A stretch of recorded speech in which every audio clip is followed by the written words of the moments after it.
So we, like a lot of you, are still processing the not guilty verdict in the trial of 5 former World Junior hockey players accused of sexual assault after a Hockey Canada gala in 2018 in London, Ontario. So the case sparked ongoing conversations about consent, power dynamics, and hockey culture in our country that I think are probably still going on. So what are your takeaways, ladies?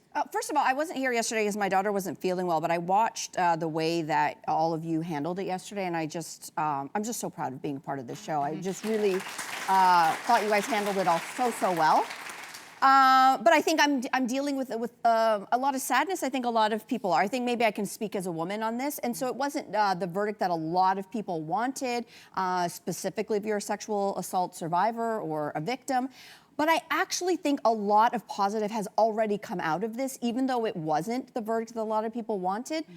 You know, for example, the fact that a person has come forward, EM, as we will only know her as, came forward, and she was believed. I think that is already a huge shift in our culture from believing women when they say something has happened to them.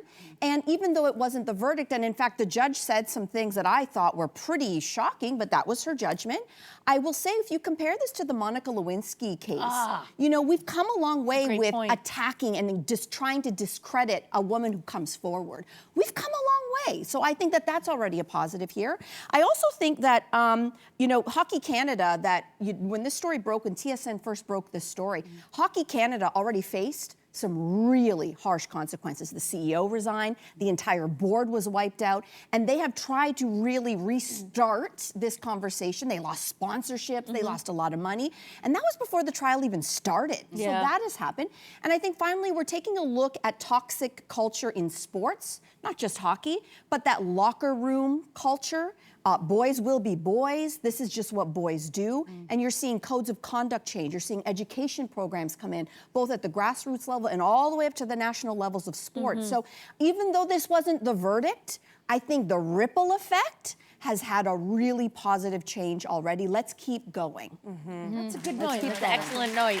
Cynthia, I know you had some strong feelings about. Yeah, I agree. I mean, I'm wrestling with a whole bunch of thoughts about this from many different angles, as I think many people are. And I do see some of the positive aspects. I think what I was seeing online yesterday were a lot of people sharing the concern that, will this verdict mean that there'll be a return to this idea of kind of like hockey culture's fine, or there's no need for changes, and you know, like this was totally like if we're going to go back in time. And I think that is a concern that we have to keep on top of mind.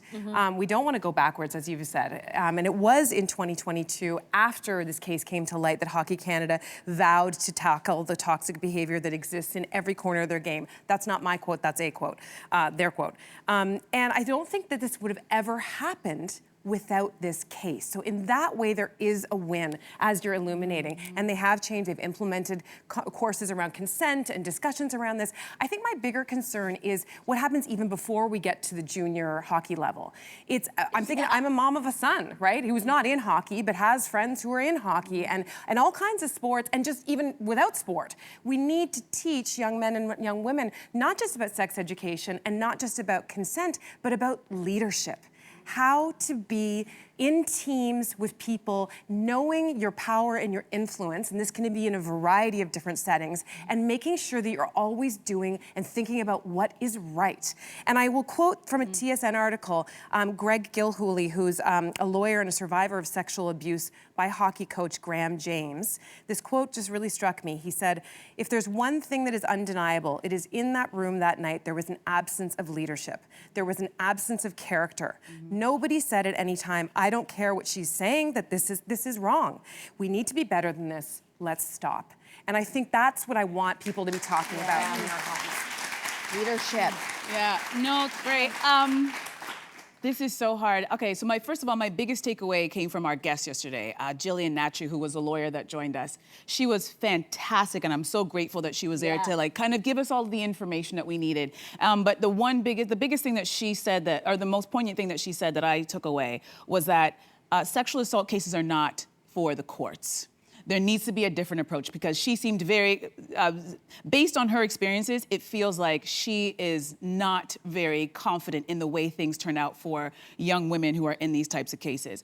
But I'm gonna be very honest, and people may not like what I have to say, but as a former news anchor, I have seen these types of stories time and time again, to the point where I'm almost numb because it's the same thing. There's a story, it makes headlines for a few minutes, then it gets shuffled in the middle of the lineup, and then it goes away. And we never hear about what happened to the young woman. The young men who are involved seem to just go on and no one ever brings it up. I don't know if they go on to professional leagues. And so there's a numbness that I have about these types of stories because I'm like, and a fear for the young women who are the next victim of this, because it's like, this seems to be the same thing. There's a story, there's a horrible thing that happens to a young woman, there are young men, and everybody at the end of it seems to be more concerned about the future of these young men and how they'll go on to play their sport than there ever is about the young woman and what happens to her future. And I feel like, as much as there have been a lot of good change come out of this, I do feel like it's kind of the same thing. These young men will go on, and I'm not sure if they're going to make it into the NHL, but we know that their careers go on. And what's going to happen to EM? We don't know, but we know people in her community know who she is. So how is that going to affect her? Does she get to stay in that place, or does she feel like she has to move somewhere else? All of these questions that never, ever get answered. And so there's a numbness. I don't, maybe as a woman, that's how I'm coping with it, because it's too hard, because I don't want to think about any young woman being sexually assaulted. But I've heard these stories time and time again, and I feel like this is not a hockey story. This is a sports story. This happens in every single sport. So I don't know what the future holds, but I do hope that the young women and young men who are watching this are paying close attention to their behavior when they're in situations like this. Yeah, but yeah, very well said. I think that we can't ignore the fact that because this is happening in this case in the avenue of sports, there also, sadly, is also an economic angle to this. When you allude to what's going to happen with the men, we know that the headlines today are the NHLPA that represents these men say that they've been acquitted. They should be able to go back and play hockey. Several of them were actually in the NHL. Others were playing overseas. They should be allowed to go back. The NHL has said, whoa, whoa, whoa, pump the brakes. We got to go back because even though they were acquitted, there were some allegations that were really problematic. So I don't, I agree. We forget or even these things stories. that they did and admitted to.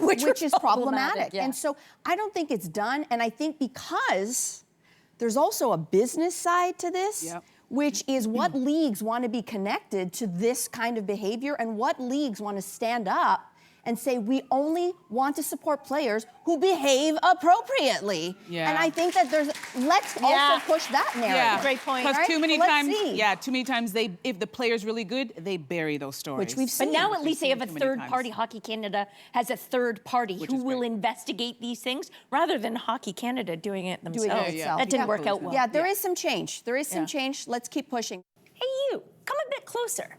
We've got so many more must-see interviews, spicy debates, lifestyle tips, and pop culture moments. So subscribe to our channel by tapping the logo below and don't miss out.